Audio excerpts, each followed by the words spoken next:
Welcome to T-SAT. I'm Naresh, history faculty. ఈరోజు మనము ఈ యొక్క వీడియోలో విష్ణు కుండినుల గురించి నేర్చుకుందాము.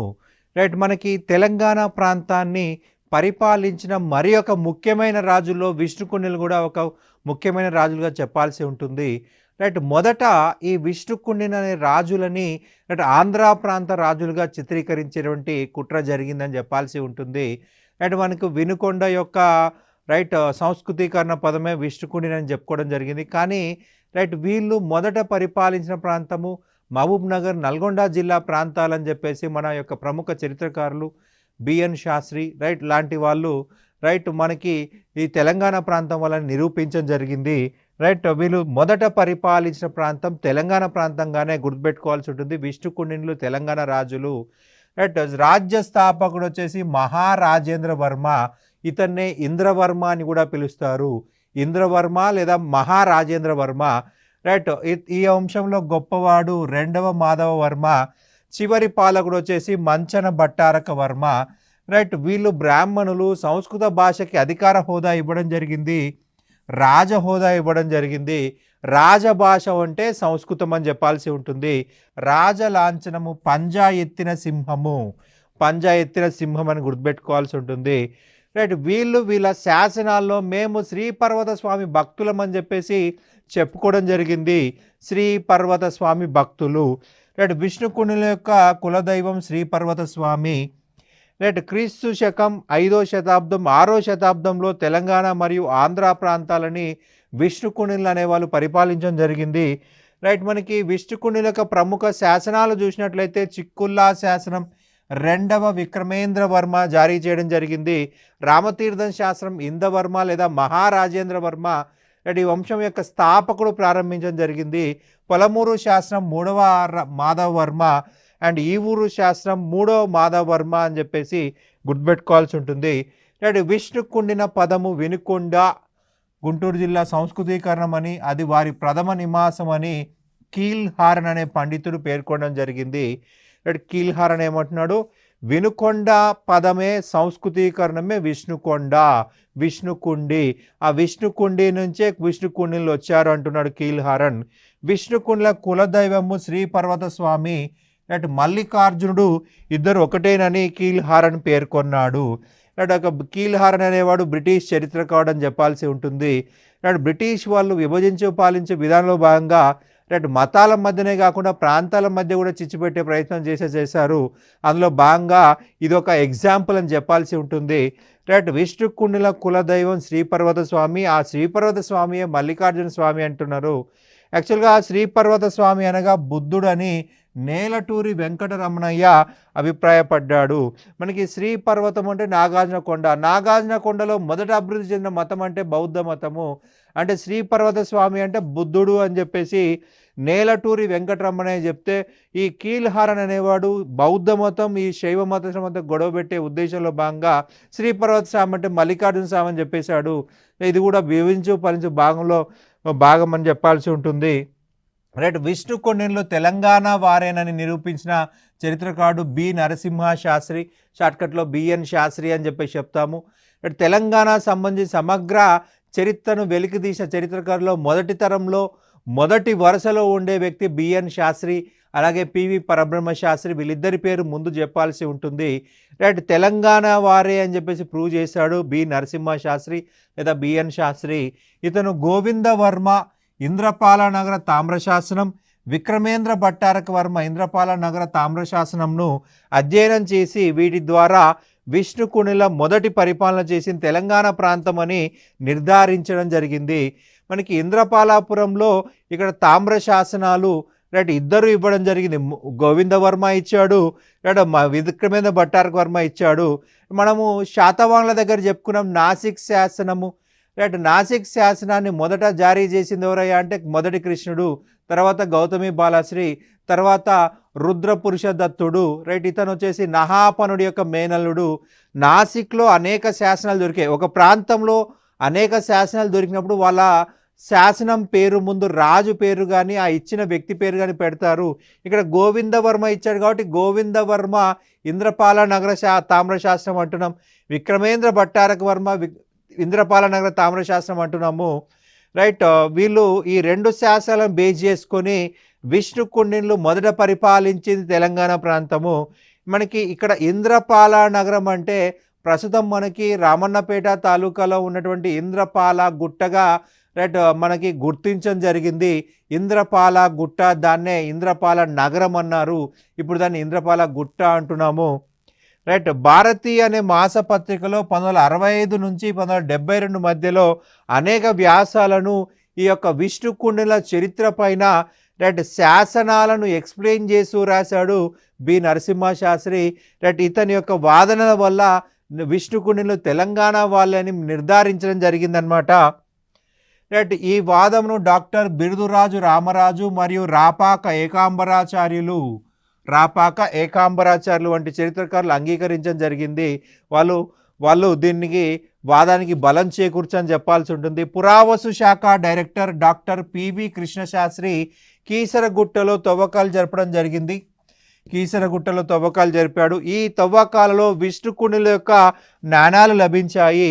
రైట్. మనకి తొలి విష్ణుకుండిన రాజు యొక్క నాణాలు లభించాయి అంటే మొదట ఇక్కడి నుంచే పరిపాలన స్టార్ట్ అయిందని చెప్పేసి రైట్ ఈ యొక్క పివి కృష్ణశాస్త్రి చెప్పాడు. దీనివల్ల మనకి ఏమవుతుందంటే బిఎన్ శాస్త్రి చెప్పిందే కరెక్ట్, అంటే విష్ణుకుండినులు మొదట పరిపాలించింది తెలంగాణ ప్రాంతమే అని చెప్పేసి గుర్తుపెట్టుకోవాల్సి ఉంటుంది. ఈ నాణాల వల్ల బిఎన్ శాస్త్రి యొక్క వాదనకు బలం చేకూరిందని చెప్పాల్సి ఉంటుంది. 4వ శతాబ్ద చివరి భాగంలో తెలంగాణను విష్ణుకుండినులు పరిపాలించగా దక్షిణ ఆంధ్ర ప్రాంతంలో పల్లవులు అధికారంగా వచ్చినట్టు డాక్టర్ డి రాజారెడ్డి చెప్పడం జరిగింది. రైట్. 4వ శతాబ్దం చివరి భాగంలో తెలంగాణలో మనకి విష్ణుకుండినులు పరిపాలిస్తే దక్షిణ ఆంధ్ర ప్రాంతాన్ని పల్లవులు అధికారంలోకి వచ్చినట్టు చెప్పింది ఎవరయ్యా అంటే డాక్టర్ డి రాజారెడ్డి. ఈ యొక్క ఎగ్జామ్లో అడిగే అవకాశం ఉంటుంది, చాలా జాగ్రత్తగా గుర్తుపెట్టుకోవాల్సి ఉంటుంది.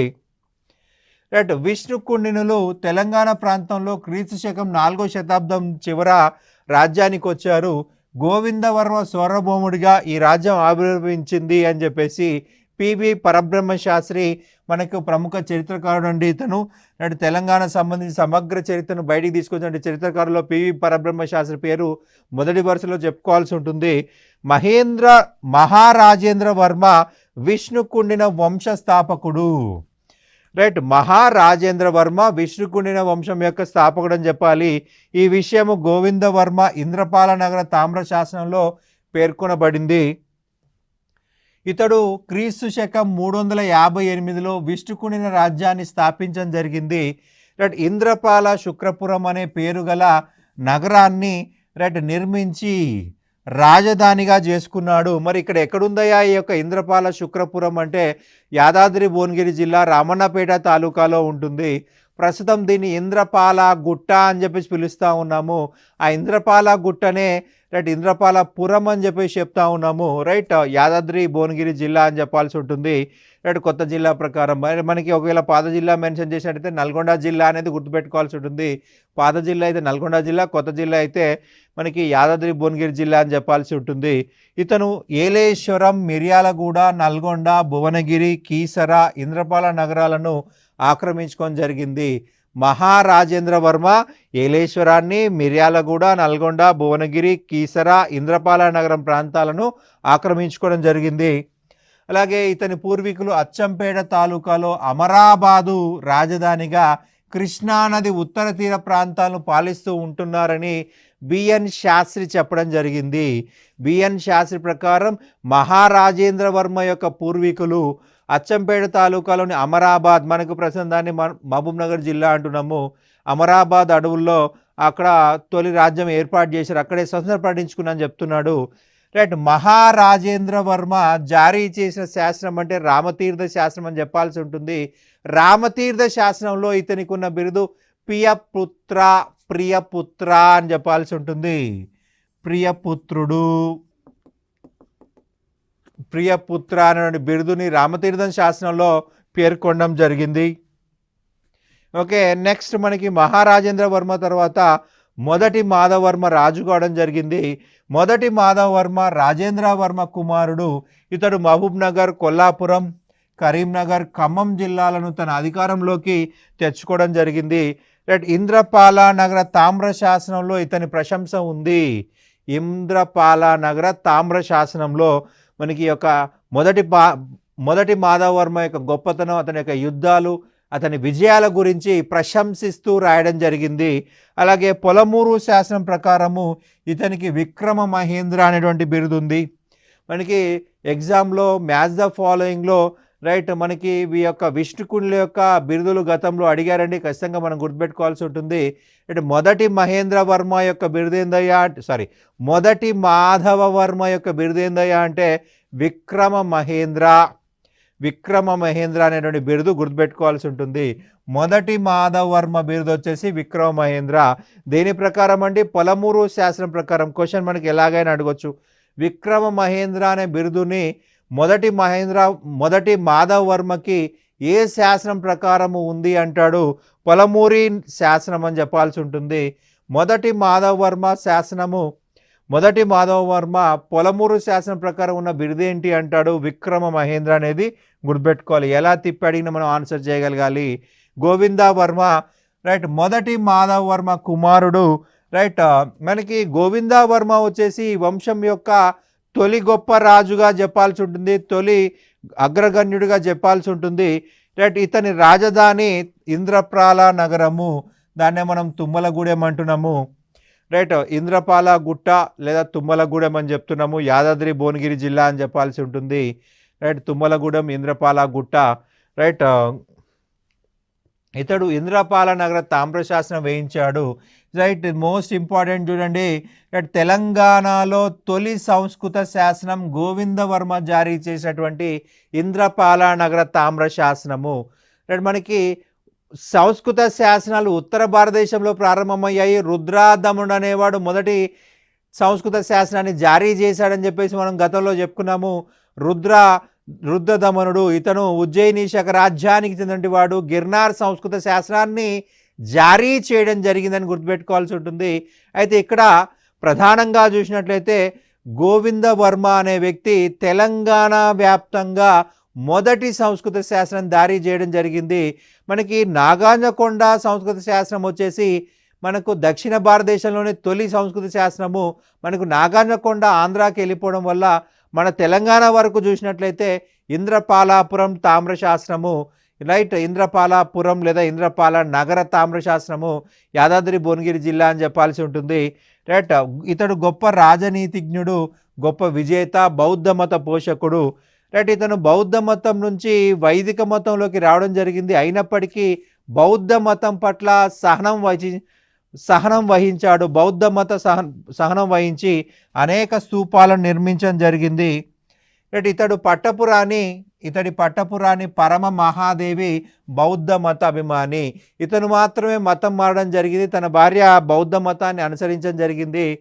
పట్టపురాణి పరమ మహాదేవి, ఈమె పేరు మీద పరమ మహాదేవి పేరున ఇంద్రపురిలో చతుర్థ శౌర్య సంఘ బౌద్ధ భిక్షులకు మహావిహారం నిర్మించబడింది.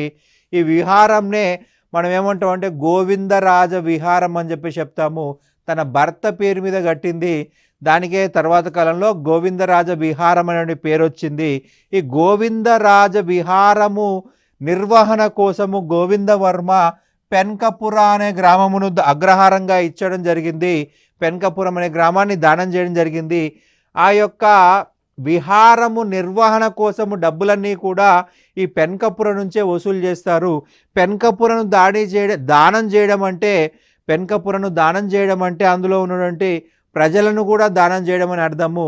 అక్కడ ఉన్న ప్రజలందరూ కూడా ఈ యొక్క గోవిందరాజ విహారానికి పన్నులు చెల్లించాలి. ఆ వచ్చిన డబ్బులతో బౌద్ధ సన్యాసులకు ఫుడ్ కానీ బట్టలు కానీ లేదా సెక్యూరిటీ కానీ కల్పిస్తారనేది మనం గుర్తుపెట్టుకోవాల్సి ఉంటుంది.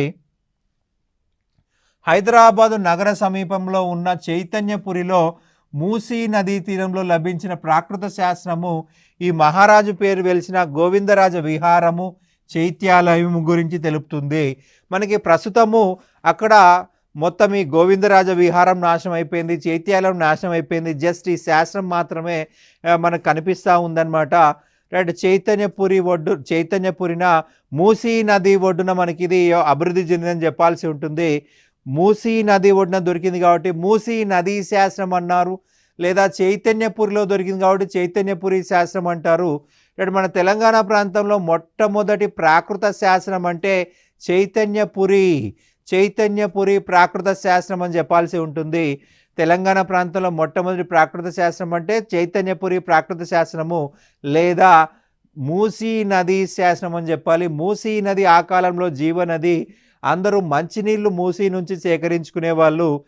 జీవనది అనమాట. అందుకే నది ఒడ్డున కన్స్ట్రక్ట్ చేశారు గోవిందరాజ విహారాన్ని, ఒక చైత్యాలయమును. అయితే ఈ నిర్మాణాలు ప్రస్తుతము నాశనం అయిపోయాయి. జస్ట్ ఒక శాసనం మాత్రమే ఉంది. గోవిందవర్మ కాలంలోనే ఫణిగిరి, గాజులబండ, తిరుమలగిరి, వర్ధమానుకోట, జగ్గయ్యపేట, నేలకొండపల్లి, రామిరెడ్డిపల్లి మొదలగు ప్రాంతాల్లో బౌద్ధారామాలను విహారాలను నిర్మించడం జరిగింది. చాలా పాపులర్ అయ్యాయి అవి కూడా. బౌద్ధ ఆరామాలను, విహారాలను కూడా నిర్మించారు. మనకి గోవిందవర్మ కాలంలోనే విష్ణుకుండినులకు పల్లవులకు మధ్య ఘర్షణ ప్రారంభమైంది, యుద్ధం ప్రారంభమైందని చెప్పాల్సి ఉంటుంది. వాళ్ళిద్దరి మధ్య పల్లవులు విష్ణుకుండిల యొద్ద వైరం ప్రారంభమైంది అని గుర్తుంచుకోవాల్సి ఉంటుంది. పల్లవ గవర్నర్ను ధాన్యాకటకం నుంచి గోవిందవర్మ ఓడించి తరిమి వేయడం జరిగింది. గోవిందవర్మ బౌద్ధ మతాభిమాని అయినటువంటి వైష్ణవ మతస్థుడు. పరమ మహాదేవి విహారానికి తర్వాత కాలంలో వచ్చిన రెండవ విక్రమేంద్ర వర్మ ఇరుందెరా అనే గ్రామాన్ని దానం చేయడం జరిగింది. పరమ మహాదేవి నిర్మించినటువంటి విహారానికి రెండవ విక్రమేంద్ర వర్మ దానం చేసిన గ్రామం ఏందండి? ఇరుందెరా. ఇరుందెరా అనేటువంటి గ్రామాన్ని దానంగా ఇచ్చాడు. ఇది గుర్తుపెట్టుకోవాల్సి ఉంటుంది ఎగ్జామ్ పాయింట్ ఆఫ్ వ్యూలో. హైదరాబాద్ శివార్లో గల కీసర గుట్ట, దాని యొక్క పాత పేరు వచ్చేసి కేసరి గుట్ట. పైన గల విష్ణుకుండి దేవాలయాలు ఉన్నాయి. విష్ణుకుండి యొక్క కోట, దేవాలయాలు ఉన్నాయి. కేసరి గుట్ట కింద కేసరి వాగు ఉంది. కేసరి వాగు. కేసరి అంటే ఏంటండి? సింహము. సింహం అనేది విష్ణుకుండుల యొక్క రాజముద్ర, రాజ లాంఛనం అని చెప్పాలి. సో వీళ్ళ దేవాలయాల్లో కేసరి అనే పదం ప్రధానంగా కనిపిస్తుంది. కేసరి గుట్ట, కేసరి వాగు. ఈ వాగు గట్టున ఉన్న ప్రాంతం పేరు గట్టు కేసరి. గట్టున ఉన్న కేసరి కాబట్టి గట్ కేసరి అని చెప్పేసి అంటున్నారు. వాగు గట్టున ఉన్న ప్రాంతం గట్టు కేసరి. దాన్ని ఇప్పుడు ఏమంటున్నాం? గట్ కేసరి అని చెప్పేసి అంటున్నాము. కేసరి అంటే సింహము, అది విష్ణుకుండిల యొక్క రాజచిహ్నము, రాజముద్ర ఒకటి కీసర గుట్ట పైన లభించింది. రెండవ మాధవవర్మ, గోవిందవర్మ యొక్క కుమారుడే రెండవ మాధవవర్మ. టోటల్ విష్ణుకుండిన వంశంలో అతి గొప్ప రాజు అంటే రెండవ మాధవవర్మ అని చెప్పాలి. వాకాటక పృథ్వీసేనుని ఓడించి అతని కుమార్తె మహాదేవిని వివాహం చేసుకోవడం జరిగింది. ఈ యొక్క వాకాటక వంశ రాజు పృథ్వీసేనుని ఓడించాడు. అతని కూతురైన మహాదేవిని వివాహం చేసుకోవడం జరిగింది. రాజ్యాన్ని నర్మదా నది వరకు విస్తరింపజేశాడు. తన రాజధానిని ఇంద్రపురి నుంచి అమరపురానికి మార్చినాడు. అమరపురమే అమరావతి. అయితే ఇతను ఆ అమరావతికి పెట్టిన పేరు వచ్చేసి ఇంద్రప్రాల నగరము. వీళ్ళు పరిపాలించిన రాజధాని పేరు మారినప్పటికీ, ఏరియా మారినప్పటికీ దానికి కూడా ఇంద్రపాలాపురం అనే పేరు ఉపయోగించడం వల్ల మనకి ఈ సమస్య వచ్చిందనమాట. తెలంగాణ వాళ్ళని తెలంగాణ చేతికారులు, ఆంధ్ర వాళ్ళని ఆంధ్ర చేతికారులు యాక్చువల్గా సమస్య క్రియేట్ చేసింది ఈ యొక్క విష్ణుకుండినులే. వాళ్ళు పరిపాలించిన ప్రాంతాన్ని ఇంద్రపాలాపురం అని చెప్పడం వల్ల అమరపురాన్ని, అమరావతిని కూడా ఇంద్రపాలాపురం అని పరిపాలించారు. సరిహద్దుల రక్షణ కొరకు తన కుమారుడైన దేవవర్మను దక్షిణాన త్రికూటమలయ కోటప్ప కొండ ప్రాంతానికి రాజప్రతినిధిగా నియమించడం జరిగింది. దక్షిణాన ఉన్నటువంటి త్రికూటమలయ, దాన్నే కోటప్ప కొండ అంటున్నాము. మాధవవర్మ వైదిక మతం అభిమాని. అశ్వమేధ యాగము, రాజసూయ యాగము, వాజపేయ, అగ్నిస్తోమ, నరమేధ వంటి క్రతువులను నిర్వహించడం జరిగింది. మాధవవర్మ పురుషమేధము అనే యజ్ఞాన్ని హైదరాబాద్ సమీపంలోని కీసర్లో నిర్వహించినట్లు పురావస్తు శాఖ తవ్వకాల్లో బయటపడింది. పురుషమేధము యజ్ఞంలో ఒక మనిషిని బలివ్వడమే పురుషమేధము. మనకి నరమేధము, మనిషిని యజ్ఞంలో బలిచ్చేటువంటి యజ్ఞాలు చేసిన ఏకైక రాజవంశం అంటే విష్ణుకుండిన రాజవంశం అని చెప్పాల్సి ఉంటుంది. రైట్, పినాకాబట్టు అనేటువంటి బ్రాహ్మణుణ్ణి పినాకాబట్టు అనే బ్రాహ్మణుణ్ణి ఇక్కడ వధించడం జరిగింది. పినాకాబట్టు అనే బ్రాహ్మణుణ్ణి యజ్ఞంలో రెండవ మాధవ వర్మ రైట్ చంపివేయడం జరిగింది. రైట్, ఇది మనకు పురుష వేదము అంటాం, లేదంటే నరమేధం అంటాము. అశ్వమేధ యాగంలో గుర్రాలు బలిస్తే రైట్ మనకి ఇక్కడ మాత్రం మనుషుల్ని బలివ్వడం జరుగుతుంది. భారతదేశ చరిత్రలో ఒకే ఒక రాజవంశము నరమేధం చేసింది, అది విష్ణుకుండిన్లు. అది మొదట రెండవ మాధవ వర్మ అని చెప్పాల్సి ఉంటుంది. రెండవ మాధవ వర్మ 100కు పైగా యుద్ధాలు చేసి అన్ని యుద్ధాల్లోనూ విజయం సాధించి ఒక్కో విజయానికి గుర్తుగా కీసరగుట్ట పైన ఒక్కొక్క శివలింగాన్ని ప్రతిష్ఠించాడు. అందుకే మనకు కీసరగుట్టలో అనేక శివలింగాలు కనిపిస్తాయి. రైట్, ఈయన విజయం సాధించిన ప్రతి చోట రామలింగేశ్వర దేవాలయాన్ని కట్టించాడు. రైట్, మనకి రామలింగేశ్వర అంటే శివుడు అని గుర్తుపెట్టుకోవాల్సి ఉంటుంది. రెండవ మాధవ వర్మ శాసనం ఒకటి మహారాష్ట్రలోని ఖానాపూర్లో దొరికిందండి. రైట్, విష్ణుకుండిల యొక్క నాణాలన్నీ కూడా మహారాష్ట్ర వ్యాప్తంగా లభించాయనేది గుర్తుంచుకోవాల్సి ఉంటుంది. రైట్, విష్ణుకుండిలు తెలంగాణ ప్రాంతమే కాదు మహారాష్ట్ర ప్రాంతంలో కూడా పరిపాలన చేశారు. అందువల్ల మనకి మహారాష్ట్ర ప్రాంతంలో కూడా శాసనాలు దొరికాయి, నాణాలు దొరికాయి. మనకి ఖానాపూర్ శాసనము రైట్ రెండవ మాధవ వర్మది. ఖానాపూర్ వచ్చేసి మహారాష్ట్రలో ఉందని గుర్తుపెట్టుకోవాల్సి ఉంటుంది. రైట్, రెండవ మాధవ వర్మకున్న బిరుదు వచ్చేసి త్రివర నగర భువన గత సుందరి హృదయనందన. అంటే త్రివర నగరంలోని భవనాల్లో ఉండే అందగత్తెల హృదయాలను ఆనందింపజేసిన వాడు అని అర్థము. త్రివర నగరాల్లోని భవనాల్లో ఉండే అందగత్తెల హృదయాలను ఆనందింపజేసిన వాడు. అలాగే మరి ఒక బిరుదు వచ్చేసి త్రిసముద్రపతి అనే బిరుదు కూడా ఉండేది. త్రిసముద్రపతిని గుర్తుపెట్టుకోవాలి. రెండో మాధవ వర్మను యొక్క మరి ఒక పేరు వచ్చేసి విష్ణుకుండి వాకాటక వంశ ద్వయాలంకార జన్మ. విష్ణుకుండి వాకాటక వంశ ద్వయాలంకార జన్మ అనేటువంటి నామాంతరం ఉంది, మరొక పేరు కూడా ఉందన్నమాట. రెండవ మాధవ వర్మ కాలంలో తెలంగాణలో నిర్మించబడినటువంటి దేవాలయాలు చూసినట్లయితే అత్యధికంగా శివాలయాలను నిర్మించాడండి. అమరేశ్వరాలయం, రామేశ్వరాలయం, మల్లికార్జునాలయం, ఈ మూడు కూడా శివాలయాలే. మల్లికార్జున రైట్ అంటే శివుడే, రామేశ్వరుడు అన్నా శివుడే, రైట్ అమరేశ్వరుడు అన్నా శివుడే. ఇంద్రపాల నగరము రైట్ ఇంద్రపాల నగరం వచ్చేసి మనకు రైట్ యాదాద్రి భువనగిరి జిల్లా రామన్నపేట తాలూకాలో ఉంటుంది. అండ్ కేసరి రామలింగేశ్వర ఆలయం కీసర రైట్, ఈ ఆలయము వీరి రాజచిహ్నం పేరు మీద నిర్మించబడింది. రైట్, జడల రామలింగేశ్వర ఆలయం చెరువుగట్టు నల్గొండ జిల్లా. రైట్, చెరువుగట్టు నల్గొండ జిల్లా. అలాగే ఉత్తర రాజ రామలింగేశ్వర ఆలయం షాద్నగర్ సమీపంలోని మనకు కొత్త జిల్లా ప్రకారం రంగారెడ్డి. పాత జిల్లా అంటే మహబూబ్నగర్, కొత్త జిల్లా అంటే రంగారెడ్డి అనేది గుర్తుపెట్టుకోవాల్సి ఉంటుంది. రామలింగేశ్వర ఆలయం పులిగిల్ల. రైట్, రెండో మాధవ వర్మ ఉండవల్లిలో రైట్ పూర్ణ కుంభంని చెక్కించడం జరిగింది. ఉండవల్లి గుహలలో పూర్ణ కుంభాన్ని చెక్కించడం జరిగింది. రైట్, అమరపురంలో భూతగ్రాహక స్వామి అంటే యముడు. రైట్, ఇతని ఆలయం నిర్మించడం జరిగింది. మాధవ వర్మ దంతముఖ స్వామి దేవాలయం కూడా నిర్మించడం జరిగింది. దంతముఖ స్వామి అంటే వినాయకుడు లేదా గణపతి అని చెప్పాల్సి ఉంటుంది.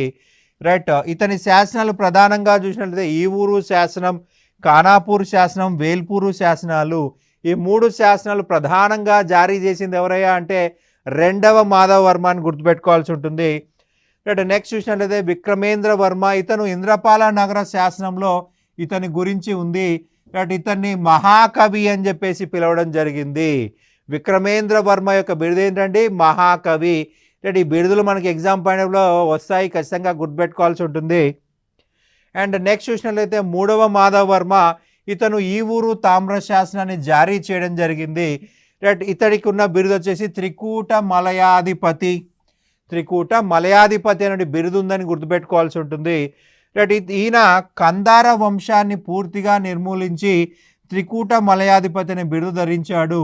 కందార వంశము ఆనంద గోత్రికులు కందార ప్రాంతాన్ని పరిపాలించడం వల్ల వీళ్ళకి ఆ ప్రాంతాన్ని లాక్కోవడం వల్ల త్రికూట మలయాధిపత్యం బిరుదొచ్చింది. ఇతడు ఇంద్రశర్మ అగ్నిశర్మ అనే బ్రాహ్మణులకు మ్రోతుకలి అనేటువంటి గ్రామంను అగ్రహారంగా ఇచ్చినట్లు ఈ శాసనం ద్వారా తెలుస్తూ ఉంది. ఇంద్ర భట్టారక వర్మ ఇతను అనేక అగ్రహారాలను బ్రాహ్మణులకు దానం చేశాడు. ఇతను ఘటికా స్థానాలను స్థాపించడం జరిగింది. ఘటికా స్థానాలు అంటే బ్రాహ్మణ విద్యా కేంద్రాలు లేదా వేద విద్యా కేంద్రాలు. వేదాలు బోధిస్తారు కాబట్టి వేద విద్యా కేంద్రాలు.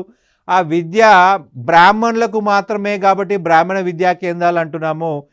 అదే ప్రస్తుత కాలంలో హిందూ విద్యా కేంద్రాలు అంటున్నాము. బ్రాహ్మణుల కోసం మాత్రమే విద్యని అందించబడింది. సో అందుకే బ్రాహ్మణ విద్యా కేంద్రాలు అంటున్నాము. ఘటికలు అంటే వేద విద్యను బోధించారు కాబట్టి వేద విద్యా కేంద్రాలు అంటున్నాము ఘటికలు అంటే. కీసర సమీపంలో ఉన్న ఘటకేశ్వరం ఇంద్ర భట్టారక వర్మ నెలకొల్పిన ఘటికా స్థానము. మనకి ఘటకేశ్వరంలో మనకు ఘటికా స్థానం నిర్మించాడు ఘట్కేసర్. మనకి ఈ ప్రస్తుతము ఘట్కేసర్ చుట్టుపక్కల ప్రాంతం అనేక విద్యా సంస్థలు అభివృద్ధి చెందాయని గుర్తుపెట్టుకోవాలి. అప్పుడు విద్యకి ముఖ్యమైనదే, ఇప్పుడు కూడా ముఖ్యమైనదే. ఇంద్ర భట్టారక వర్మ అనేక ఘటికలు స్థాపించినట్లు ఉంధంకుడు తన సోమవేదం అనే గ్రంథంలో తెలపడం జరిగింది. ఉంధంకుడు రాసిన గ్రంథం ఏంటండి? సోమవేదము. ఏముంది సోమవేదంలో? ఘటికల నిర్మాణం గురించి అనేక ఘటికల్ని యొక్క ఇంద్ర భట్టారక వర్మ నిర్మించాడు అని చెప్పేసి రాయబడి ఉంది.